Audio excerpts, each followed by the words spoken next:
Tabela elimizde başka bir şey yok ki. Plastik tabela şu yeşil. Öyle olmadı. Bayram günü öğlen namazında sünnetimizi kıldık, farza başladık, secdeye gittik. Faşistlere ölüm diye bir arkamızdan bir ses geldi. Yanımdaki beni tuttu, beni hastaneye yetiştir dedi. Namazımızı bozduk. Kalktık ki zanlıyı yakaladık. Zanlıya kendi imkanlarımızla polise teslim ettik. Uzatmayalım. Polise teslim ettik.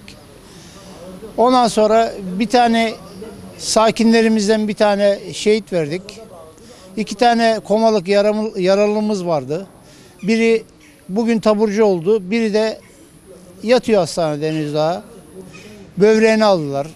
Dalağını aldılar. Ciğerinden bir parça aldılar. O da hastanede yatıyor şu anda. Yanındaydık. Yaralıların yanına omuz omuza secde ediyorduk. Omuz omuzaydık. Elimizden geleni yapmaya çalıştık. Nasıl müdahale edildiniz? Tabii biz namazı bozduk, müdahale ettik hemen. Faşistlere ölüm diye bağırınca bozduk namazımızı, kalktık müdahale ettik. Zaten o kadar planlı ki yani sünnette gelmiyor. Secdeden önce gelmiyor. Secdeden sonra da gelmiyor. Tam secdede geliyor. O kadar planlı. Program o kadar net. Net yani. O kadar net. Herkes duysun, bilsin. Basit bir olay değil bu. Çok İslam aleminin bir olayı. Yalnız Türkiye'nin de değil. Kolay gelsin.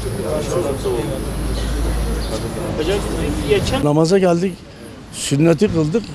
Sonra hoca ile farza başladık. Birinci rekatta rüküye gittiğimiz zaman içeriye bir kişi dalmış ve 2 arkadaşa bıçak vurmuş. Ve 3.'ye vurarken de bir arkadaşımız, orada sandalyeye tutturan bir arkadaşımız görmüş bunu. Ona bir altındaki tobraya vurunca sersemlemiş.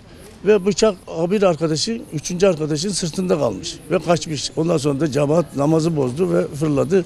Kaçtı tütüncüye. Tütüncüde yakaladılar, polis geldi, sonra aldı gitti işte. Bu olan bu.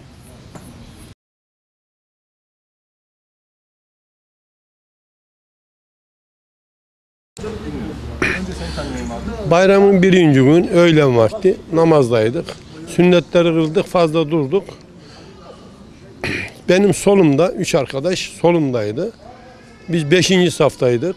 5. saftan bir ses çıktı. Ben soluma döndüm, baktım o bıçağı vuran şahıs bağırıyor. Ama o şeyde heyecanlandım ben de. Bıçağı vurmuş, bir arkadaş tabelayı vurmuş. Hemen çıktık peşine. Peşine o arkadaş da çıktı, ben de. Şu kapıda sıkıştırdık biraz. Oradan kurtulduk, kaçtı. Sanmayın bu şerefsiz adam bıçakladı dedik.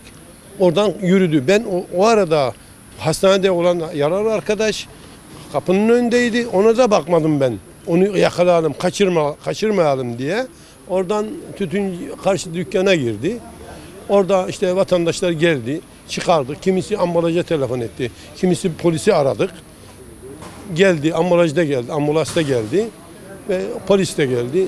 Tabii halk linç etmekten onu aldı, götürdü.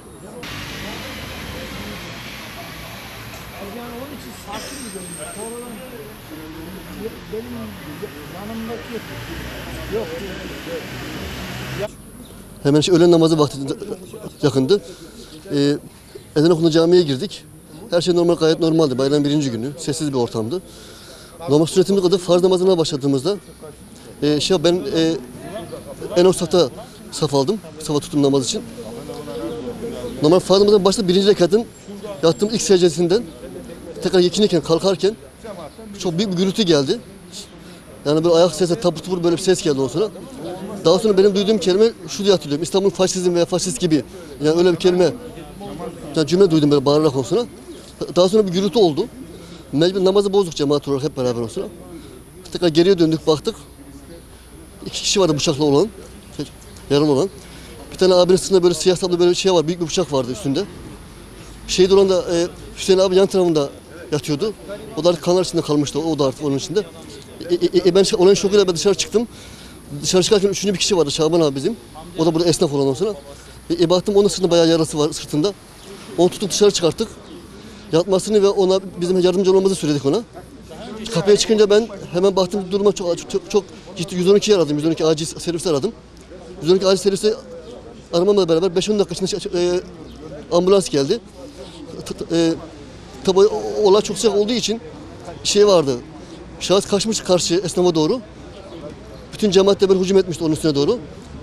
Ben 112 aradım. Ben de hemen çocuğun yaptığı olayın yerine doğru koştum, gittim oralara. Orada çocuğu yakaladık. Çok kısa bir süre zamanında polisler geldi. 2-3 tane ekip halinde geldiler. Halkın biraz darbe etme şey vardı. Bayağı bir çok bir öfke vardı. Ama polis mecburen elimizden aldı. Yani çocuğu yapan şahsın sonra. Ve karakola götürdüler. Daha sonra geri döndüğümüzde baktık yaralıların durumuna. Çok vahim olduğunu. Yani bu olayın çok ciddi olduğunu düşünüyorum. Çünkü bayramın 1. günü ortamın çok sessiz olması ve artık öğlen namazı vaktinde yani böyle farz namazında böyle hemen hemen diyebilirim cemaatin çok savunmasız olduğu bir anda. Yani birinci secdede hem kalkarken yani bu olay olması ya bence bir şeylerin olduğunu hissediyorum yani. Bir kere bir de attığı bir slogan var yani. İstanbul faşizm diye. Büyük bir nara. Yani ki ben bu cümlenin biraz örgüsel olduğunu düşünüyorum. Çünkü yapılan zamanlama ve yapılan hareket çok manidar yani. Çok savunmasız olduğumuz bir anda. Secdeye kapanmışız ve secdeden tekrar yıkılmaya çalıştığımız bir anda oldu yani. Ve çok hızlı hareket etti. Çok ani şekilde içeri gidip çok ani şekilde kaçmaya çalıştı geri tekrar sonra.